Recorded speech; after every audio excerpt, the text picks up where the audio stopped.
Well, when you look at my account and see all the gear and everything else I have, it may be hard to believe that at one point I was actually free to play. And where this was short-lived and only 12 days out of the full month that I've been playing, it was mainly because I wanted to make sure I could go and complete this 7-day Carnival event without spending a dime. And because I did this, I started to become very strategic on how I was going to spend my gems, both as a free-to-play player and a pay-to-win player.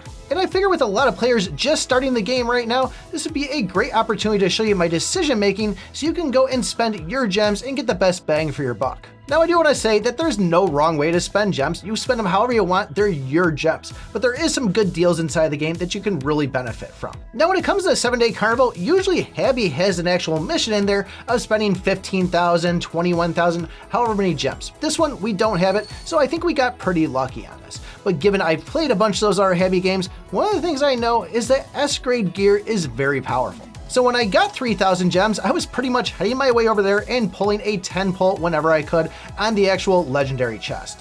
And I say legendary because at the time of when I played, we didn't have this limited one, which if I did, I would definitely be pumping into that one.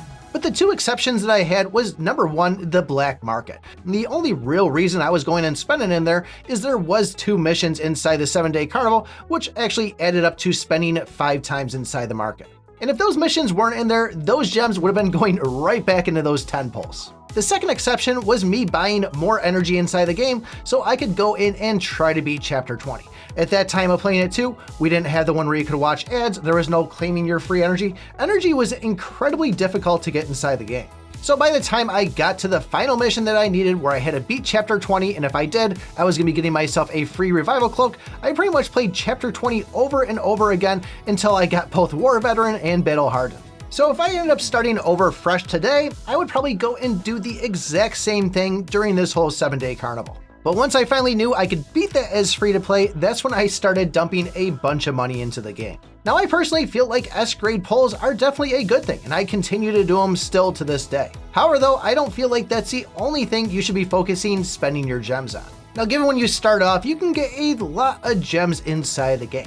And something that I didn't do myself till I got further into it, but wish thinking back now I would have done it, is buying those extra dungeon dive tickets. There was numerous times that I went into the Cappy machine, or Cappy Gotcha I should call it now, and I didn't have enough of these coins. I didn't even have a chance, and I totally had to skip out on my first artifact.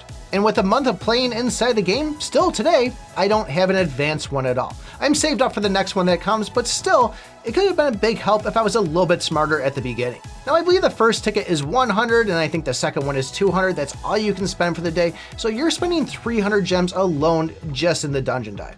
However though, what we're gonna be getting out of that Cappy machine is definitely gonna be worth the amount of gems spent, not to mention if you land one of the big prizes. Now for the longest time, players would say to only spend a certain amount of gems on energy. And that was the first two, one being 90, the second one being 120, would give you a total of 30 extra energy.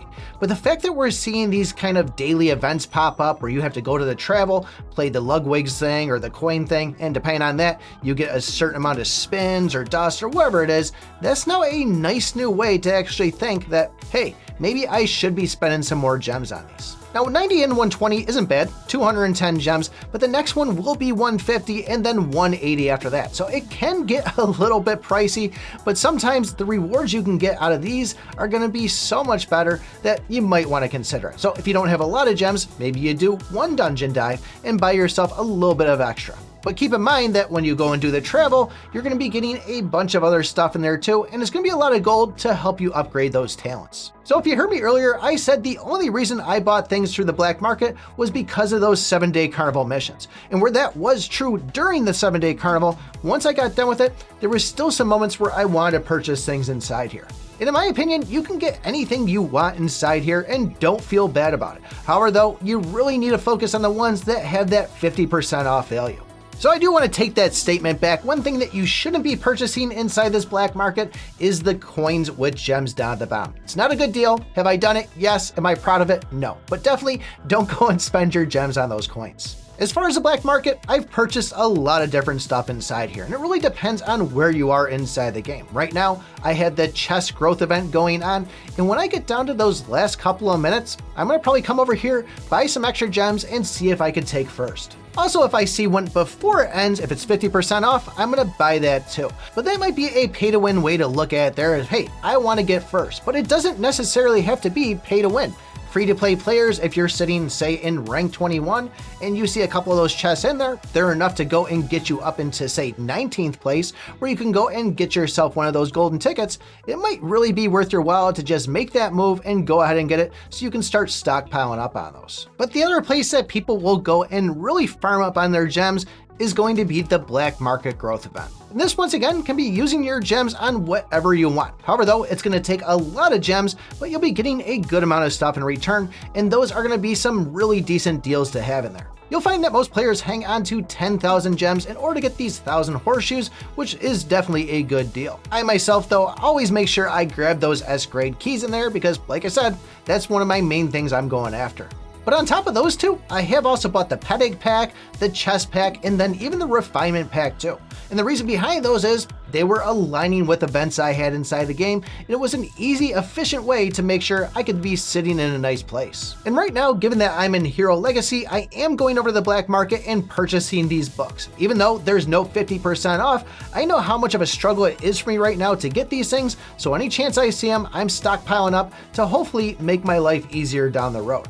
But I guess I would say for free to play, definitely make sure you're doing those dungeon dives and try to at least get some energy when we do see one of those events popping up. And for you spenders out there, you want to be doing the same thing. However though, you got some leeway so you can go and buy some more energy if you need to, but definitely utilize that black market and black market growth event to get yourself an advantage during these events. So that's how I'm spending gems inside the game. Is it right? Is it wrong? Who knows? But I'm just trying to line things up that benefit me while I'm playing. But really curious to know how you guys are spending your gems inside the game. If you're hunting for one of those S-grade weapons and want to know every single thing about them, take a look at this video right here. Thanks for watching, and remember, I pick my butt.